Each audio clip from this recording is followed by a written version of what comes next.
ये 5 मिनट का डिक्टेशन है, 80 शब्द प्रति मिनट। डिक्टेशन शुरू होता है अब।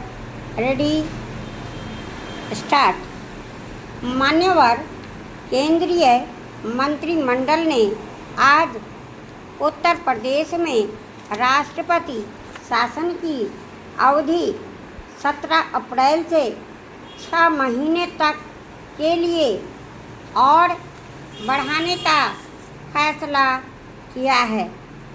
विश्वस्त सूत्रों के अनुसार आज यह जानकारी दी गई है कि उत्तर प्रदेश में राष्ट्रपति शासन की वर्तमान 6 महीने की अवधि 16 अप्रैल को समाप्त होने जा रही है।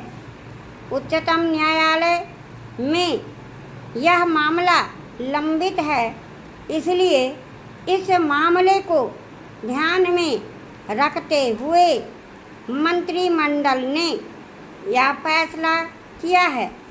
आपको पता ही होगा कि इलाहाबाद उच्च न्यायालय राज्य में राष्ट्रपति शासन लागू करने की घोषणा को पूर्व में निरस्त कर चुका है। फिर इसे उच्चतम न्यायालय में चुनौती दी गई थी, जहां पर यह मामला विचाराधीन रखा गया है।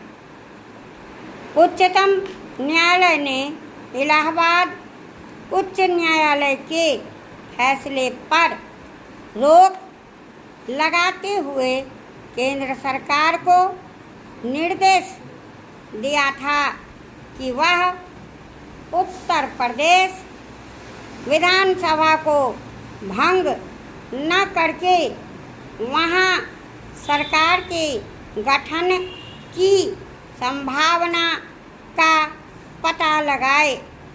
उत्तर प्रदेश में राष्ट्रपति शासन की अवधि बढ़ाने का प्रस्ताव कल सदन में पेश किया जा सकता है और यह बड़े खेद की बात है कि संसद का सत्र 20 मार्च से 1 महीने के लिए स्थगित होने जा रहा है। इसलिए मंत्रिमंडल ने इसी बात को ध्यान में रखते हुए राज्य में राष्ट्रपति शासन की अवधि बढ़ाने का फैसला आज ही कर लिया है। सूत्रों के अनुसार यदि इस दौरान उच्चतम न्यायालय का कोई आदेश प्राप्त होता है तो उस निर्देश पर कार्रवाई करने को भी सरकार तैयार रहेगी।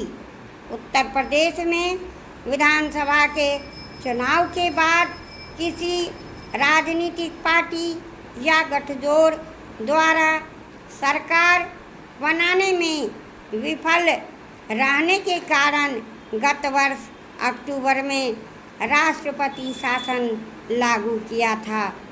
अब वहां का सरकार का गठन किया जा चुका है।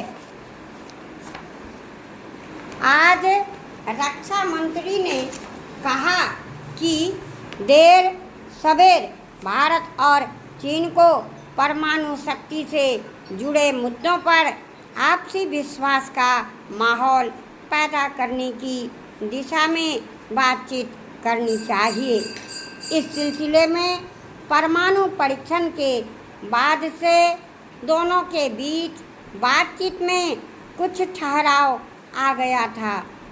इसी ध्येय को लेकर चीन के साथ कुछ प्रारंभिक बातचीत शुरू करने पर विचार विमर्श चल रहा है। उन्होंने इस बारे में कहा है कि हमारी मूल चिंता का विषय भारत की भौगोलिक और राजनीतिक स्थिति है। इसी मुद्दे पर चीन और पाकिस्तान के सामरिक संबंध इस विषय के दायरे में मापे जाने चाहिए।